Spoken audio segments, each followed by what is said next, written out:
Prime Minister, sir. नमस्कार।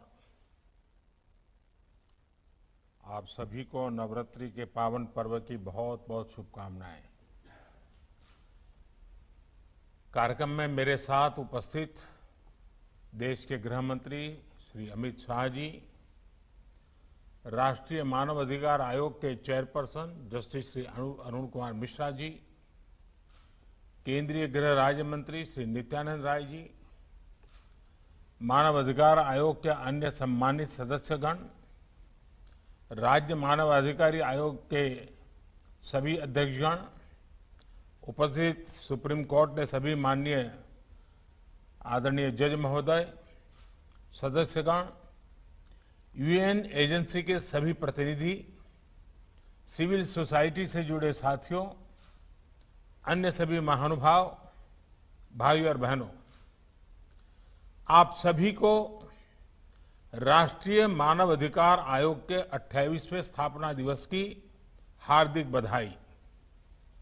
ये आयोजन आज एक ऐसे समय हो रहा है जब हमारा देश अपनी आजादी का अमृत महोत्सव मना रहा है।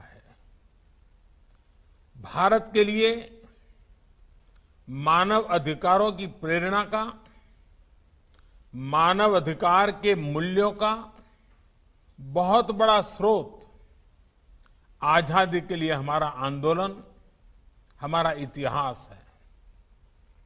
हमने सदियों तक अपने अधिकारों के लिए संघर्ष किया, एक राष्ट्र के रूप में, एक समाज के रूप में अन्याय अत्याचार का प्रतिरोध किया। एक ऐसे समय में जब पूरी दुनिया विश्व युद्ध की हिंसा में झुलस रही थी, भारत ने पूरे विश्व को अधिकार और अहिंसा का मार्ग सुझाया। हमारे पूज्य बापू को देश ही नहीं बल्कि पूरा विश्व मानव अधिकारों और मानवीय मूल्यों के प्रतीक के रूप में देखता है। ये हम सबका सौभाग्य है कि आज अमृत महोत्सव के जरिए हम महात्मा गांधी के उन मूल्यों और आदर्शों को जीने का संकल्प ले रहे हैं।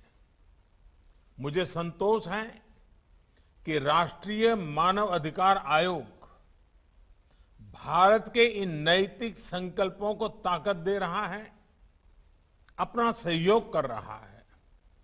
साथियों, भारत आत्मवत्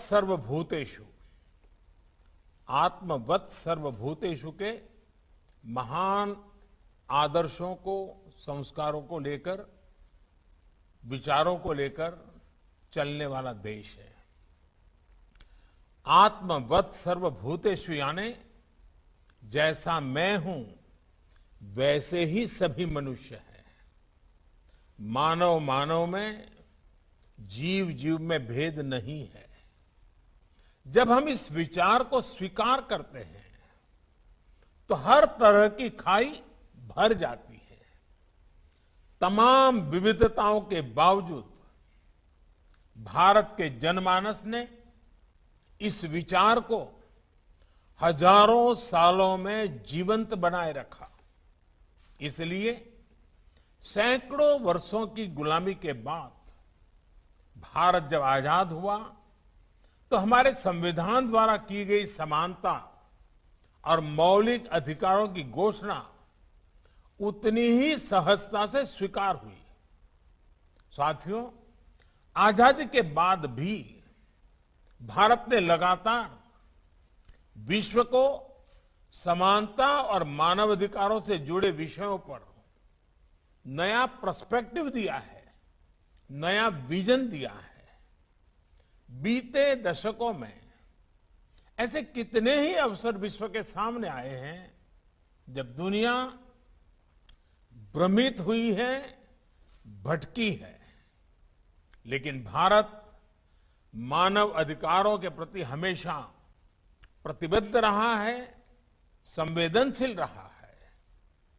तमाम चुनौतियों के बाद भी हमारी ये आस्था हमें आश्वस्त करती है कि भारत मानव अधिकारों को सर्वोपरि रखते हुए एक आदर्श समाज के निर्माण का कार्य इसी तरह करता रहेगा। साथियों, आज देश सबका साथ, सबका विकास, सबका विश्वास और सबका प्रयास के मूल मंत्र पर चल रहा है। ये एक तरह से मानव अधिकार को सुनिश्चित करने की ही मूल भावना है। अगर सरकार कोई योजना शुरू करे और उसका लाभ कुछ को मिले, कुछ को ना मिले, तो अधिकार का विषय खड़ा होगा ही। और इसलिए हम हर योजना का लाभ सभी तक पहुंचे, इस लक्ष्य को लेकर चल रहे हैं। जब भेदभाव नहीं होता, जब पक्षपात नहीं होता, पारदर्शिता के साथ काम होता है, तो सामान्य मानवीय के अधिकार भी सुनिश्चित होते हैं। इस 15 अगस्त को देश से बात करते हुए मैंने इस बात पर बल दिया है कि अब हमें मूलभूत सुविधाओं को 100% सैचुरेशन तक लेकर जाना है। ये 100% सैचुरेशन का अभियान समाज की आखिरी पंक्ति में, जिसका भी हमारे अरुण मिश्रा जी ने उल्लेख किया, आखिरी पंक्ति में खड़े उस व्यक्ति के अधिकारों को सुनिश्चित करने के लिए जिसे पता तक नहीं है कि ये उसका अधिकार है, वो कहीं शिकायत करने नहीं जाता, किसी आयोग में नहीं जाता। अब सरकार गरीब के घर जाकर गरीब को सुविधाओं से जोड़ रही है। साथियों, जब देश का एक बड़ा वर्ग अपनी आवश्यकताओं को पूरा करने में ही संघर्षरत रहेगा, तो उसके पास अपने अधिकारों और अपनी आकांक्षाओं के लिए कुछ करने का ना तो समय बचेगा, ना ऊर्जा और ना ही इच्छा शक्ति। और हम सब जानते हैं, गरीब की जिंदगी में हम अगर बारीकी से देखें तो जरूरत ही उसकी जिंदगी होती है, और जरूरत की पूर्ति के लिए वो अपना जीवन का पल पल, शरीर का कण कण खपाता रहता है। और जब जरूरतें पूरी ना हो तब तक तो उसको ये अधिकार के विषय तक वो पहुंच ही नहीं पाता है। जब गरीब अपनी मूलभूत सुविधाओं, और जिसका भी अमित भाई ने बड़े विस्तार से वर्णन किया, जैसे शौचालय, बिजली, स्वास्थ्य की चिंता, इलाज की चिंता, इन सब से जूझ रहा हो और कोई उसके सामने जाकर उसके अधिकारों की लिस्ट गिनाने लगे, तो गरीब सबसे पहले यही पूछेगा कि क्या ये अधिकार उसकी आवश्यकताएं पूरी कर पाएंगे। कागज में दर्ज अधिकारों को गरीब तक पहुंचाने के लिए पहले उसकी आवश्यकता की पूर्ति किया जाना बहुत जरूरी है। जब आवश्यकताएं पूरी होने लगती हैं, तो गरीब अपनी ऊर्जा अधिकारों की तरफ लगा सकता है, अपने अधिकार मांग सकता है। और हम सब इस बात से भी परिचित हैं कि जब आवश्यकता पूरी होती है, अधिकारों के प्रति सतर्कता आती है, तो फिर आकांक्षाएं भी उतनी ही तेजी से बढ़ती है। ये आकांक्षाएं जितनी प्रबल होती है, उतना ही गरीब को गरीबी से बाहर निकलने की ताकत मिलती है। गरीबी के दुष्चक्र से बाहर निकलकर वो अपने सपने पूरे करने की ओर बढ़ चलता है। इसलिए जब गरीब के घर शौचालय बनता है, उसके घर बिजली पहुंचती है, उसे गैस कनेक्शन मिलता है, तो ये सिर्फ एक योजना का उस तक पहुंचना ही नहीं होता, ये योजनाएं उसकी आवश्यकता पूरी कर रही हैं, उसे अपने अधिकारों के प्रति जागरूक कर रही हैं, उसमें आकांक्षा जगा रही है। साथियों, गरीब को मिलने वाली ये सुविधाएं उसके जीवन में डिग्निटी ला रही है, उसकी गरिमा बढ़ा रही है। जो गरीब कभी शौच के लिए खुले में जाने को मजबूर था, अब गरीब को जब शौचालय मिलता है तो उसे डिग्निटी भी मिलती है। जो गरीब कभी बैंक के भीतर जाने की हिम्मत नहीं जुटा पाता था, उस गरीब का जब जनधन अकाउंट खुलता है तो उसमें हौसला आता है, उसकी डिग्निटी बढ़ती है। जो गरीब कभी डेबिट कार्ड के बारे में सोच भी नहीं पाता था, उस गरीब को जब रुपे कार्ड मिलता है, जेब में जब रुपे कार्ड होता है तो उसकी डिग्निटी बढ़ती है। जो गरीब कभी गैस कनेक्शन के लिए सिफारिशों पर आश्रित था, उसे जब घर बैठे उज्ज्वला कनेक्शन मिलता है तो उसकी डिग्निटी बढ़ती है। जिन महिलाओं को पीढ़ी दर पीढ़ी प्रॉपर्टी पर मालिकाना हक नहीं मिलता था, जब सरकारी आवास योजना का घर उनके नाम पर होता है तो उन माताओं बहनों की डिग्निटी बढ़ती है। साथियों, बीते वर्षों में देश ने अलग अलग वर्गों में अलग अलग स्तर पर हो रहे इनजस्टिस को भी दूर करने का प्रयास किया है। दशकों से मुस्लिम महिलाएं 3 तलाक के खिलाफ कानून की मांग कर रही थी। हमने ट्रिपल तलाक के खिलाफ कानून बनाकर मुस्लिम महिलाओं को नया अधिकार दिया है।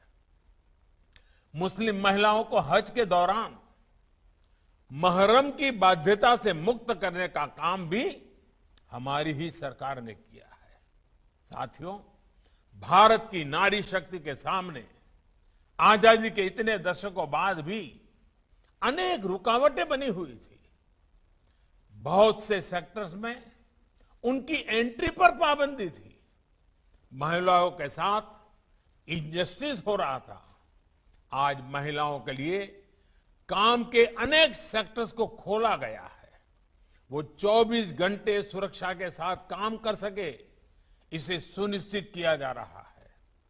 दुनिया के बड़े बड़े देश ऐसा नहीं कर पा रहे हैं, लेकिन भारत आज करियर वुमेन को 26 हफ्ते की पेड मैटरनिटी लीव दे रहा है। साथियों, जब उस महिला को 26 सप्ताह की छुट्टी मिलती है ना, वो एक प्रकार से वो नवजात बच्चे के अधिकार की रक्षा करता है। उसका अधिकार है उसकी मां के साथ जिंदगी बिताने का, वो अधिकार उसको मिलता है। शायद अभी तक तो हमारे कानून की किताबों में सारे उल्लेख नहीं आए होंगे। साथियों, बेटियों की सुरक्षा से जुड़े भी अनेक कानूनी कदम बीते सालों में उठाए गए हैं। देश के 700 से अधिक जिलों में वन स्टॉप सेंटर्स चल रहे हैं, जहां एक ही जगह पर महिलाओं को मेडिकल सहायता, पुलिस सुरक्षा, साइको सोशल काउंसलिंग, कानूनी मदद और अस्थायी आश्रय दिया जाता है। महिलाओं के साथ होने वाले अपराधों की जल्द से जल्द सुनवाई हो, इसके लिए देश भर में 650 से ज्यादा फास्ट ट्रैक कोर्ट्स बनाई गई है। रेप जैसे जघन्य अपराध के लिए मौत की सजा का प्रावधान भी किया गया है। Medical termination of pregnancy act, इसमें संशोधन करके महिलाओं को एबॉर्शन से जुड़ी स्वतंत्रता दी गई है। सुरक्षित और कानूनी एबॉर्शन का रास्ता मिलने से महिलाओं के जीवन पर संकट भी कम हुआ है और प्रताड़ना से भी मुक्ति मिली है। बच्चों से जुड़े अपराधों पर लगाम लगाने के लिए भी कानूनों को कड़ा किया गया है। नई फास्ट ट्रैक कोर्ट्स बनाई गई है। साथियों, हमारे दिव्यांग भाई बहनों की क्या शक्ति है, ये हमने हाल के पैरालंपिक में फिर अनुभव किया है। बीते वर्षों में दिव्यांगों को सशक्त करने के लिए भी कानून बनाए गए हैं।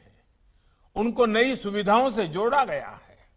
देश भर में हजारों भवनों को, सार्वजनिक बसों को, रेलवे को दिव्यांगों के लिए सुगम हो, लगभग 700 वेबसाइट्स को दिव्यांगों के अनुकूल तैयार करना हो, दिव्यांगों की सुविधा के लिए विशेष सिक्के जारी करना हो, करेंसी नोट भी, आपको शायद कई लोगों को मालूम नहीं होगा, अब जो हमारी नई करेंसी है उसमें दिव्यांग यानी जो प्रज्ञाचक्षु हमारे भाई बहन हैं वे उसको स्पर्श करके ये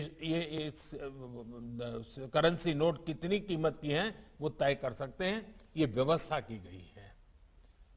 शिक्षा से लेकर स्किल्स से लेकर अनेक संस्थान और विशेष पाठ्यक्रम बना रहा हो, इस पर बीते वर्षों में बहुत जोर दिया गया है। हमारे देश की अनेक भाषाएं हैं, अनेक बोलियां हैं और वैसा ही स्वभाव हमारे साइनेजेज में था। मूक बधिर हमारे दिव्यांगजन जो है, अगर वो गुजरात में जो साइनेजेस देखता है, महाराष्ट्र में अलग, गोवा में अलग, तमिलनाडु में अलग, भारत ने इस समस्या का समाधान करने के लिए पूरे देश के लिए एक साइनेजेस की व्यवस्था की, कानूनन की और उसकी प्रेरित ट्रेनिंग का। ये उनके अधिकारों की चिंता और एक संवेदनशील अभिगम का परिणाम है। हाल ही में ही देश की पहली साइन लैंग्वेज डिक्शनरी और ऑडियो बुक की सुविधा देश के लाखों दिव्यांग बच्चों को दी गई है, जिससे वे ई लर्निंग से जुड़ सके। इस बार जो नई नेशनल एजुकेशन पॉलिसी आई है उसमें भी इस बात को विशेष रूप से ध्यान रखा गया है। इसी तरह ट्रांसजेंडर व्यक्तियों को भी बेहतर सुविधाएं और समान अवसर देने के लिए transgender persons protection of rights कानून बनाया गया है। गुमंतु और अर्ध गुमंतु समुदायों के लिए भी डेवलपमेंट एंड वेलफेयर बोर्ड की स्थापना की गई है। लोक अदालतों के माध्यम से लाखों पुराने केसेस का निपटारा होने से अदालतों का बोझ भी कम हुआ है और देशवासियों की भी बहुत मदद मिली है। ये सारे प्रयास समाज में हो रहे इनजस्टिस को दूर करने में बड़ी भूमिका निभा रहे हैं। साथियों, हमारे देश ने कोरोना की इतनी बड़ी महामारी का सामना किया, सदी की इतनी बड़ी आपदा जिसके आगे दुनिया के बड़े बड़े देश भी डगमगा गए। पहले की महामारियों का अनुभव है कि जब इतनी बड़ी आबादी त्रासदी आती है, इतनी बड़ी आबादी हो, तो उसके साथ समाज में अस्थिरता भी जन्म लेती है। लेकिन देश के सामान्य मानवीय के अधिकारों के लिए भारत ने जो गया, उसने तमाम आशंकाओं को गलत साबित कर दिया। ऐसे कठिन समय में भी भारत ने इस बात का प्रयास किया कि एक भी गरीब को भूखा नहीं रहना पड़े। दुनिया के बड़े बड़े देश नहीं कर पा रहे हैं, लेकिन आज भी भारत 80 करोड़ लोगों को मुफ्त अनाज मुहैया करा रहा है। भारत ने इसी कोरोना काल में गरीबों, असहायों, बुजुर्गों को सीधे उनके खातों में आर्थिक सहायता दी है। प्रवासी श्रमिकों के लिए one nation one ration card की सुविधा भी शुरू की गई है, ताकि वो देश में कहीं भी जाए उन्हें राशन के लिए भटकना न पड़े। भाई और बहनों, मानवीय संवेदना और संवेदनशीलता को सर्वोपरि रखते हुए सबको साथ लेकर चलने के ऐसे प्रयासों ने देश के छोटे किसानों को बहुत बल दिया है। आज देश के किसान किसी तीसरे से कर्ज लेने के लिए मजबूर नहीं है। उनके पास किसान सम्मान निधि की ताकत है, फसल बीमा योजना है, उन्हें बाजार से जोड़ने वाली नीतियां हैं। इसका परिणाम यह है कि संकट के समय भी देश के किसान रिकॉर्ड फसल उत्पादन कर रहे हैं। जम्मू कश्मीर और नॉर्थ ईस्ट का उदाहरण भी हमारे सामने है। इन क्षेत्रों में आज विकास पहुंच रहा है। यहां के लोगों का जीवन स्तर बेहतर बनाने का गंभीरता से प्रयास हो रहा है। ये प्रयास मानव अधिकारों को भी उतना ही सशक्त कर रहे हैं। साथियों, मानव अधिकारों से जुड़ा एक और पक्ष है जिसकी चर्चा मैं आज करना चाहता हूं। हाल के वर्षों में मानव अधिकार की व्याख्या कुछ लोग अपने अपने तरीके से अपने अपने हितों को देखकर करने लगे हैं। एक ही प्रकार की किसी घटना में कुछ लोगों को मानव अधिकार का हनन दिखता है और वैसी ही किसी दूसरी घटना में इन्हीं लोगों को मानव अधिकार का हनन नहीं दिखता। इस प्रकार की मानसिकता भी मानव अधिकार को बहुत ज्यादा नुकसान पहुंचाती है। मानव अधिकार का बहुत ज्यादा हनन तब होता है जब उसे राजनीतिक रंग से देखा जाता है, राजनीतिक चश्मे से देखा जाता है, राजनीतिक नफा नुकसान के तराजू से तोला जाता है। इस तरह का सिलेक्टिव व्यवहार लोकतंत्र के लिए भी उतना ही नुकसानदायक है। हम देखते हैं कि ऐसे ही सिलेक्टिव व्यवहार करते हुए कुछ लोग मानव अधिकारों के हनन के नाम पर देश की छवि को भी नुकसान पहुंचाने का प्रयास करते हैं। ऐसे लोगों से भी देश को सतर्क रहना है। साथियों, आज जब विश्व में मानव अधिकारों की बात होती है तो उसका केंद्र इंडिविजुअल राइट्स होते हैं, व्यक्तिगत अधिकार होते हैं। ये होना भी चाहिए, क्योंकि व्यक्ति से ही समाज का निर्माण होता है और समाज से ही राष्ट्र बनते हैं। लेकिन भारत और भारत की परंपरा ने सदियों से इस विचार को एक नई ऊंचाई दी है। हमारे यहां सदियों से शास्त्रों में बार बार इस बात का जिक्र किया जाता है, आत्मनः प्रतिकूलानि परेशान न समाचारेत, यानी जो अपने लिए प्रतिकूल हो वो व्यवहार दूसरे किसी भी व्यक्ति के साथ न करें। इसका अर्थ यही है कि मानव अधिकार केवल अधिकारों से नहीं जुड़ा, बल्कि ये हमारे कर्तव्यों का विषय भी है। हम अपने साथ साथ दूसरों के भी अधिकारों की चिंता करें, दूसरों के अधिकारों को अपना कर्तव्य बनाएं। हम हर मानव के साथ समभाव और ममभाव रखें। जब समाज में ये सहजता आ जाती है तो मानव अधिकार हमारे समाज का जीवन मूल्य बन जाता है। अधिकार और कर्तव्य ये दो ऐसी पटरियां हैं जिन पर मानव विकास और मानव गरिमा की यात्रा आगे बढ़ती है। अधिकार जितना आवश्यक है, कर्तव्य भी उतने ही आवश्यक है। अधिकार और कर्तव्य की बात अलग अलग नहीं होनी चाहिए, एक साथ ही की जानी चाहिए। ये हम सभी का अनुभव है कि हम जितना कर्तव्य पर बल देते हैं उतना ही अधिकार सुनिश्चित होता है। इसलिए प्रत्येक भारतवासी अपने अधिकारों के प्रति सजग रहने के साथ ही अपने कर्तव्यों को उतनी ही गंभीरता से निभाएं। इसके लिए भी हम सब ने मिलकर के निरंतर प्रयास करना पड़ेगा, निरंतर प्रेरित करते रहना होगा। साथियों, ये भारत ही है जिसकी संस्कृति हमें प्रकृति और पर्यावरण की चिंता करना भी सिखाती है। पौधे में परमात्मा, ये हमारे संस्कार है। इसलिए हम केवल वर्तमान की चिंता नहीं कर रहे हैं, हम भविष्य को भी साथ लेकर चल रहे हैं। हम लगातार विश्व को आने वाली पीढ़ियों के मानव अधिकारों के प्रति भी आगाह कर रहे हैं।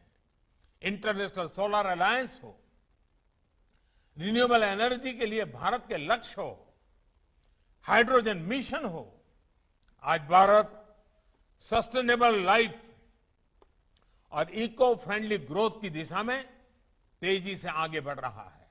मैं चाहूंगा कि मानव अधिकारों की दिशा में काम कर रहे हमारे सभी प्रबुद्धगण, सिविल सोसाइटी के लोग इस दिशा में अपने प्रयासों को बढ़ाएं।